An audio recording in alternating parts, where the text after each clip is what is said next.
வணக்கம். வணக்கம். விழுந்து போன உங்க குழந்தையின் பால் பற்கள் சில பெரிய நோய்களை குணமாக்கும்னு ஒரு பேச்சடிப்படுது. இது உங்களுக்கு கொஞ்சம் ஆச்சரியமா இருக்கலாம் இல்லையா? ஆமா, நிச்சயமா. இந்த ஆழமான பார்வையில நாம இத பத்தி தான் கொஞ்சம் ஆழமா பார்க்க போறோம். அதாவது சில பிரைவேட் கம்பெனிஸ் இருக்காங்க. அவங்க இந்த பால் பற்கள்ல இருக்கிற ஸ்டெம் செல்ஸ் இருக்கே, ஆமா, அத வச்சு சுகர், அதாவது சர்க்கரை நோய், அப்புறம் ஆட்டிசம் போன்ற பிரச்சனைகளை கூட குணமாக்க முடியும்னு விளம்பரம் பண்றாங்க. ஓ, அப்படியா சொல்றாங்க? ஆமா. இதுக்காக நாம BMJ, அதாவது பிரிட்டிஷ் மெடிக்கல் ஜர்னல் ஆய்வு, அப்புறம் சில மருத்துவ நிபுணர்களோட கருத்துக்கள்னு கொஞ்சம் தகவல்களை பார்த்தோம். சரி. அப்போ முக்கியமான கேள்வி இதுதான். இந்த நிறுவனங்கள் சொல்றத அப்படியே நம்பலாமா? ஏன்னா நீங்க உங்க குழந்தையின் பால் பற்களை பல லட்சம் ரூபாய் செலவு பண்ணி பாதுகாக்கணுமா? கரெக்ட். இதன் பின்னணி என்ன, இதுல உண்மை இருக்கா இல்லையான்னு உங்களுக்காக தெளிவுபடுத்துவதுதான் இந்த ஆழமான பார்வை. சரி. அப்போ இந்த கம்பெனிகள் என்ன சொல்றாங்க, அவங்க விளம்பரங்கள் எப்படி இருக்கு? நிச்சயமா இந்த நிறுவனங்கள் உங்க குழந்தையோட பால் பல்லு விழுந்ததும் அதுல இருக்கிற ஸ்டெம் செல்களை எடுத்து சேமிச்சு வைக்கிறாங்க. சரி. எதுக்குன்னா பிற்காலத்துல அந்த குழந்தைக்கு நீரிழிவு மாதிரி ஏதாவது நோய் வந்தா இந்த ஸ்டெம் செல்களை பயன்படுத்தி குணப்படுத்தலாம் அப்படின்னு சொல்றாங்க. ஓ, இதுக்கு எவ்வளவு செலவாகும்னு சொல்றாங்க? இதுக்கு கட்டணம் பாத்தீங்கன்னா ஒரு பல்லுக்கு மட்டுமே சுமார் 2 லட்சம் ரூபாய் வரைக்கும் கேக்குறாங்க. அடேங்கப்பா, 2 லட்சமா? ஆமா. அது மட்டும் இல்லாம அத வருஷம் ஸ்டோர் பண்ணி வைக்கிறதுக்கு ஒரு 10,000 ரூபாய் வரைக்கும் தனியா கட்டணம் கேக்குறாங்க. 2 லட்சம் ரூபாய் ஒரு பல்லுக்குன்னா இது ரொம்ப பெரிய தொகையாச்சே. ஆனா இவ்ளோ உறுதியா அவங்க சொல்றதுக்கு சயின்டிபிக் பேக்ரவுண்ட், அதாவது அறிவியல் பின்னணி எந்த அளவுக்கு இருக்கு? அதுதான் இங்க நாம முக்கியமா கவனிக்க வேண்டிய விஷயம். பிரிட்டனோட ரொம்ப புகழ்பெற்ற மருத்துவ இதழ் BMJ, ஆமா தெரியும், அவங்க ஒரு ஆய்வு நடத்தியிருக்காங்க.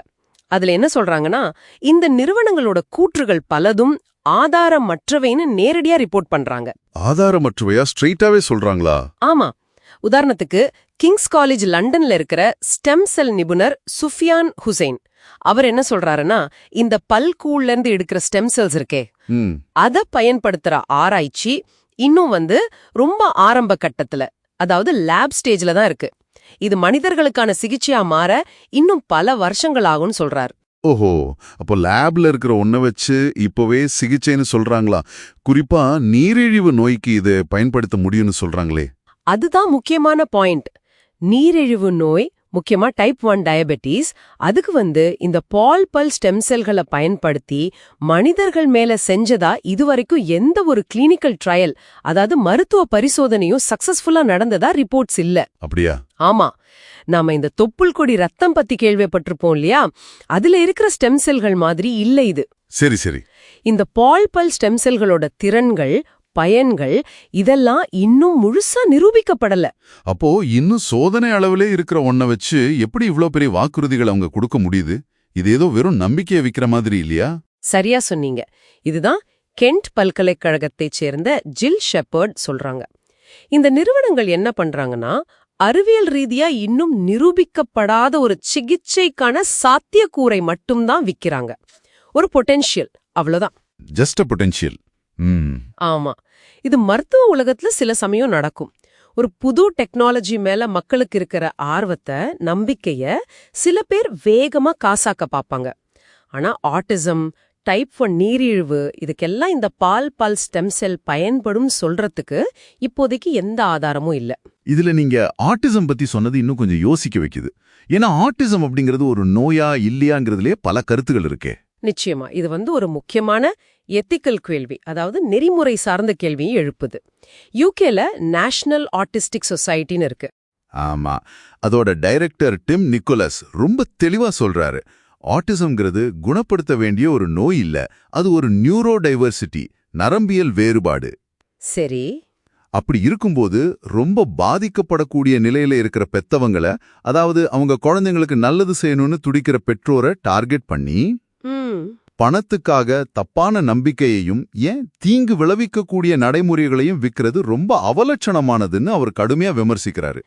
இது ரொம்ப சீரியஸான குற்றச்சாட்டு. அப்போ அவங்க வெப்சைட்ல எல்லாம் சில ரிசர்ச் பேப்பர்ஸ் பத்தி போடுறாங்களே, அதுக்கு என்ன சொல்றாங்க நிபுணர்கள்? அதுவும் கவனிக்க வேண்டிய விஷயம்தான். நிபுணர்கள் என்ன சொல்றாங்கன்னா, இந்த கம்பெனிங்க குறிப்பிட்ட பல ஆராய்ச்சி கட்டுரைகள் பொதுவா ஸ்டெம் செல் பத்தினதா இருக்குமே தவிர. ஓ, ஜெனரலா ஸ்டெம் செல் பத்தியா? ஆமா, குறிப்பா இந்த பால் பற்கள் உள்ள பல்கூழ் வெறும் ஸ்டெம் செல்ங்கிற வார்த்தைய வச்சு மக்களை தப்பா வழிநடத்த வாய்ப்பு இருக்குன்னு சொல்றாங்க. அப்படியானால் இதிலிருந்து நாம என்ன புரிஞ்சுக்கணும்?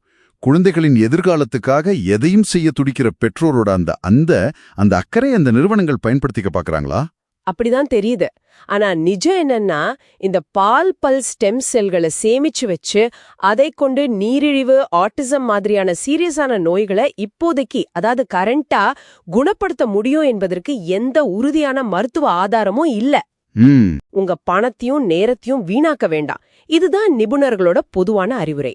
சரி, அப்போ என்னதான் செய்யணும்னு நீங்க நினைக்கிறீங்க? ஒரு பெற்றோரா நான் என்ன செய்யணும்? பெரிய சித்திரத்தை பார்க்கணும். அதாவது எந்த ஒரு புது சிகிச்சை முறை வந்தாலும் உடனே அதை நம்பிடாம முதல்ல உங்க டாக்டர் கிட்ட பேசுங்க. கன்சல்ட் பண்ணணும். ஆமா, அறிவியல் ரீதியா இதுக்கு ஆதாரம் இருக்கா, இது நிரூபிக்கப்பட்ட சிகிச்சையா, இல்ல வெறும் ஆரம்பகட்ட ஆராய்ச்சியான்னு கேளுங்க.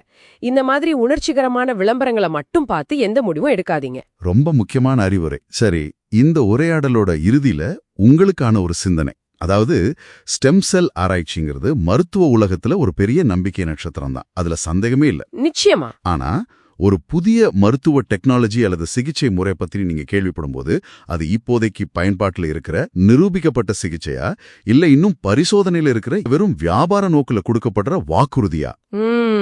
இதை நீங்க எப்படி வேறுபடுத்தி பார்ப்பீங்க? உங்க குடும்பத்தோட ஆரோக்கியம் சம்பந்தப்பட்ட முக்கியமான முடிவுகள் எடுக்கும்போது இந்த வேறுபாட்டை உணர்ந்து செயல்படுவது எவ்வளவு முக்கியம்? இதை பத்தி கொஞ்சம் யோசிச்சு பாருங்க.